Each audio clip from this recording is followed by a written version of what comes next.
நம சிவாய வாழ்க. ஜூன் மாதத்திலே சிம்ம ராசிக்காரர்களுக்கு எவ்வாறு இருக்கிறது பலன் என்பதை பற்றி பார்க்கலாம். முதலில் கிரக நிலைகள் எவ்வாறு இந்த மாதத்தில் அடையப்பட்டிருக்கிறது என்பதை பார்ப்போம். ராசியிலே கேது பகவானும், 7ஆம் வீட்டிலே ராகு பகவானும், 8ஆம் வீட்டிலே சனி பகவானும், 9ஆம் வீட்டிலே சுக்கிர பகவானும், 10ஆம் வீட்டிலே சூரிய பகவான் புதன் பகவானும், 11ஆம் வீட்டிலே குரு பகவான், 12ஆம் வீட்டிலே செவ்வாய் பகவான் இடம்பெற்று காணப்படுகிறார்கள்.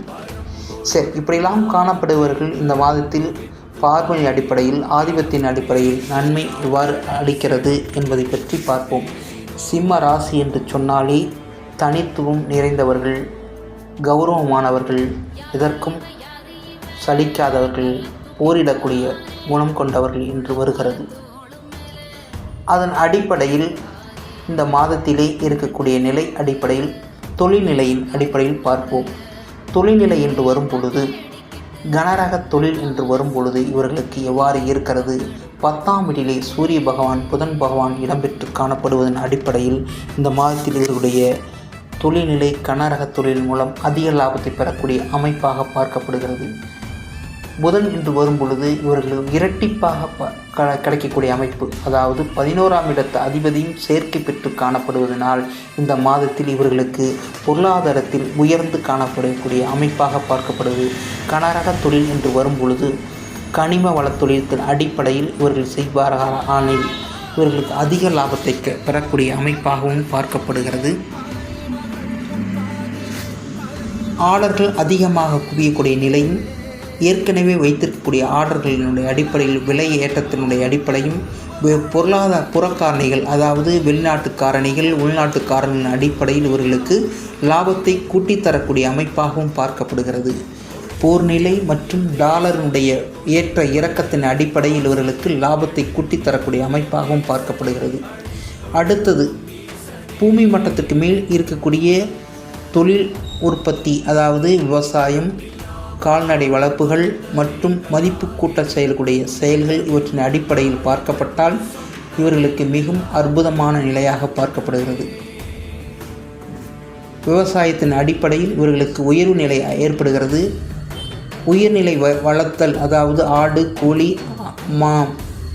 வாகனத்தின் அடிப்படையில் இவர்கள் லாபத்தை பெறக்கூடிய அமைப்பாகவும் பார்க்கப்படுகிறது. அதாவது இவர்களுடைய நிலை மிகவும் அற்புதமான நிலையாகவும் இந்த மாதத்தில் தானியங்கள் உற்பத்தி, மாற்றின் மூலம் கிடைக்கக்கூடிய பொருளாதாரம் இவற்றையெல்லாம் மிகுந்து காணப்படுகிறது. ஆனால் வேலையாட்களுடைய ஒத்துழைப்பு மற்றும் சற்று குறைவாக காணப்படுகிறது. அவற்றின் மூலம் இவர்கள் அதிக கவனம் செலுத்துவதன் மூலம் நன்மை அதிகமாக பெற்றுக்கொள்ளலாம். வியாபாரியினுடைய நிலை என்று வருகிறோம். வியாபாரி என்ற நிலை என்று வந்தால் இரு நிலையில் இருக்கக்கூடிய நிலையின் அடிப்படையில் பொருளாதாரத்தில் கனிம வளம் மற்றும் பூமி மட்டத்தினுடைய விவசாய பொருட்கள் வாங்கி விற்பவர்களுடைய முதல் தொழிலாளர்கள், அதாவது வியாபாரிகள் என்று வரும் பொழுது உயர்வு நிலை காட்டுகிறது. கனிம வளம் என்று வரும் பொழுது தங்கம், இரும்பு, வெள்ளி இவற்றின் மூலம் வைத்து வேலை செய்யக்கூடிய நிலையின் அடிப்படையில் வருபவர்களுக்கு மிகவும் மிகுதியான லாபத்தை கொடுக்கக்கூடிய அமைப்பாகவும் பார்க்கப்படுகிறது. விவசாயம் சார்ந்த பொருள் அவற்றின் வரும் பொழுது சற்று குறைவான பலனை தந்தாலும் நிரந்தர பலனாக பார்க்கப்படுகிறது. மிகவும் அற்புதமான பலனாக பார்க்கப்படுகிறது. இடைத்தரகர்கள் என்று வருகிறோம். அதாவது இடைத்தரகர்கள் என்று சொன்னால் ஒரு இடத்திலிருந்து இன்னொரு இடத்திற்கு பொருளை தரகு நிலையின் மூலம் இருப்பவர்கள், அல்லது LIC மற்றும் இதை சார்ந்த இருப்பவர்களுடைய நிலை சற்று உயர்வாக காணப்படுகிறது. அடுத்ததாக வேலையாட்களுடைய நிலை. கார்ப்பரேட் நிறுவனத்தில் இருப்பவருடைய நிலை என்று வைத்து கொள்ளும் பொழுது கார்ப்பரேட் நிலையின் அடிப்படையில் மிகவும் அற்புதமான நிலையாக பார்க்கப்படுகிறது. ஏனென்றால் புதன் பகவான் அங்கே சூரிய பகவான் சேர்க்கை பெறும் பொழுது இவர்களுடைய வெளிநாட்டுடைய மோகத்தில் ஏற்பட்டக்கூடிய நிலை சற்று அவருடைய எண்ண வகையில் ஈடேறுகிறது. மிகுந்த நாட்கள் மூலம் வெளிநாடு செல்லக்கூடிய ஏக்கம் அவர்களுக்கு நிறைவேறக்கூடிய வாய்ப்பாகவும் மற்றும் தொழில்நிலை மூலம் உயர்வு நிலை பெறக்கூடிய வாய்ப்பாகவும் பதவி உயரக்கூடிய வாய்ப்பாகவும் பார்க்கப்படுகிறது. அரசு சார்ந்த நிறுவனத்தில் இருப்பவர்களுக்கு மிகவும் அற்புதமான காலமாக பார்க்கப்படுகிறது. அங்கே 10ஆம் வீட்டிலே புதன் பகவான் அங்கே இருக்கும் பொழுது, இங்கே லக்னத்திலே ராசியிலே கேது பகவான் இருக்கும்போது அந்நிய 3ஆம் நாவல் தலையீடு மூலம் ஒரு சில பிரச்சனைகள் ஏற்படக்கூடிய வாய்ப்பு இருக்கிறது. சற்று கவனமாக இருப்பது மூலம் நல்லது. சரி, அடுத்தது குடும்பம் என்று வருகிறோம். குடும்பத்தின் நிலை இவர்களுக்கு உயர்வாக காணப்படுகிறது. பொருளாதார உயர்வு நிலையை பெறுகிறார்கள். பணம் என்று வரும்பொழுது இவர்களுடைய பண நிலையின் மூலம் அதிகமாக பெறக்கூடிய அமைப்பாக பார்க்கப்படுகிறது. 3ஆம் இடம் என்று வரும்பொழுது முயற்சியின் அடிப்படையில் இவர்கள் கிடைக்கக்கூடிய செயல் மிகவும் அற்புதமான நிலையாக பார்க்கப்படுகிறது. வெற்றி மேல் வெற்றி கிடைக்கக்கூடிய வாய்ப்பாகவும் பார்க்கப்படுகிறது. 4ஆம் இடம் என்று வரும்பொழுது முதலீடு, தாய்ஸ்தானம், சுகஸ்தானம் என்று வரும்பொழுது இவர்களுடைய நிலை முதலீடு என்று வரும் பட்சத்தில் சூரிய பகவானும் புதன் பகவானும் பார்ப்பதினால், அங்கு செவ்வாய் வீடாக இருப்பதனால் அங்கே மிகவும் அற்புதமான நிலையாக பார்க்கப்படுகிறது. ஏனென்றால் 12ஆம் வீட்டிலே செவ்வாய் பகவான் இருப்பதன் மூலம் விரய செலவை ஏற்படுத்தக்கூடிய நிலை. விரயம் என்றால் என்ன என்று சொன்னால், பூமி வாங்குதல் மற்றும் அதை சார்ந்த வீடு கட்டுதல், பூமி சார்ந்த யோகங்கள் அதிகமாக இருக்கக்கூடிய வாய்ப்பாக பார்க்கப்படுகிறது. அங்கு சுக்கிர பகவானும் அந்த செவ்வாய் வீட்டில் இருப்பதனால் வண்டி வாகனங்கள் சேர்க்கக்கூடிய முறையும் ஏற்படக்கூடிய முறையும் இங்கே இருக்கிறது. அணிகலங்கள் அணியக்கூடிய வாய்ப்பாகவும் பார்க்கப்படுகிறது. 5ஆம் வீடு குழந்தை பாக்கியத்தினுடைய அடிப்படை என்று வரும்பொழுது புதிய தம்பதியர்களுக்கு குரு பார்வையின் அடிப்படையில் குழந்தை பாக்கியத்தை பெறக்கூடிய நிலையில் இருக்கிறார்கள்.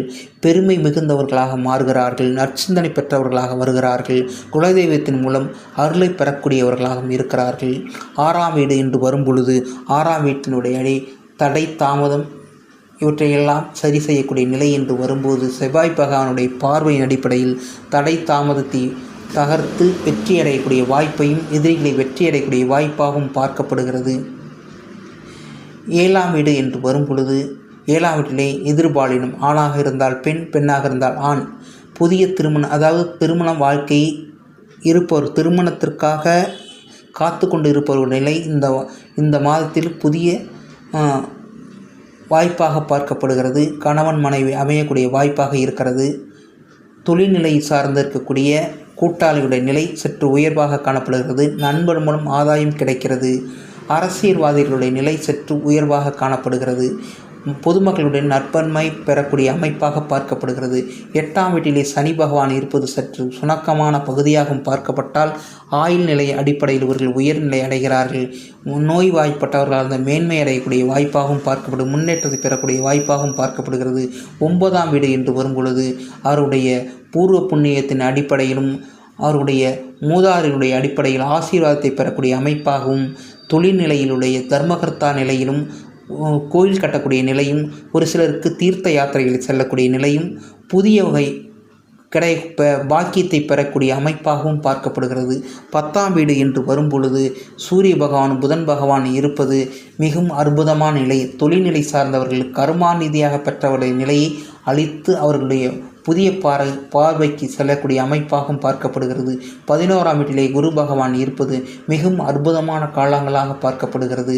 இவற்றின் அடிப்படையில் பார்வை 4ஆம் வீட்டிற்கு கிடைக்கும் பொழுது, பார்வையிடும் 3ஆம் வீட்டிலே கிடைக்கும் பொழுது அவர்களுக்கு நன்மையான காலமாக பார்க்கப்படுகிறது. எந்த செயலும் தடையற்ற செயலாக இருந்து தடை பெற்றக்கூடிய நிலையை உடைத்து அவர் நன்மையான காலமாக பார்க்கப்படுகிறது. குரு பார்வை அடைவரையில் மேன்மை அடைகிறார்கள். 12ஆம் வீடு என்று வரும்பொழுது அங்கே செவ்வாய் பகவான் இருக்கிறார், நீச்சம் பெற்றிருக்கிறார். நீச்சம் பெற்றாலும் அவருடைய ஒரு சில நன்மைகளை பெறக்கூடிய வாய்ப்பாகவும் பார்க்கப்படுகிறது. இவர்கள் பொதுவாக இந்த மாதத்தில் இவர்களுக்கு நன்மையான காலமாகவே அமைகிறது. நமச்சிவாய வாழ்க.